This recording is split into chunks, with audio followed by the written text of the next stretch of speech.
And by the way, to all Iranian patriots, keep protesting, take over your institutions if possible, and save the name of the killers and the abusers that are abusing you. You're being very badly abused.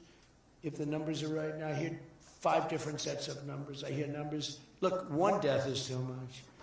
But I hear much lower numbers, and then I hear much higher numbers. But I say save their names because they'll pay a very big price.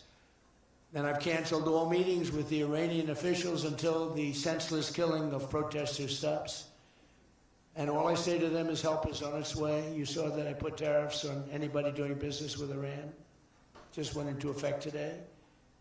And I say make Iran great again. You know, it was a great country until these monsters came in and took it over.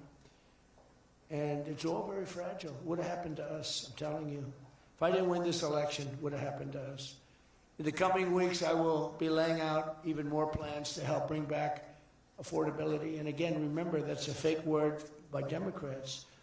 Prices were too high. They caused the high price.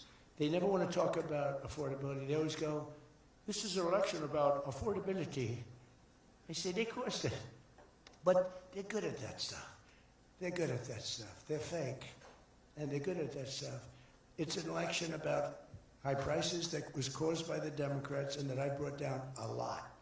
And remember, when you see energy coming down like I brought it down, and gasoline coming down, that brings everything else down. It's so much bigger than any other factor. When gasoline gets to be $1.99 a gallon, everything comes down. The donuts come down, the truck that delivers the donuts, the stove that makes the donuts, the whole thing, it all comes down. And it's coming down much faster than anybody can even believe. And remember, though, I always say, because here, normally when that goes down, the world comes down. That's the bad way of bringing it down. Our growth is through the roof.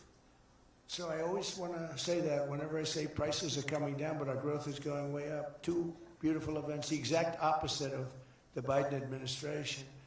As part of those efforts at Davos next week, I'm going to provide much more detail about our housing policies so that every American who wants to own a home will be able to afford one. We have some great things happening with housing, as you know. You saw the $200 billion buy-in on bonds and mortgages.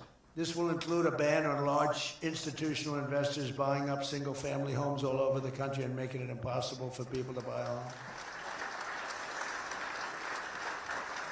And I've also announced that the U.S. government is purchasing $200 billion of mortgage bonds to bring down mortgage rates, and it's had a huge impact. It's already started.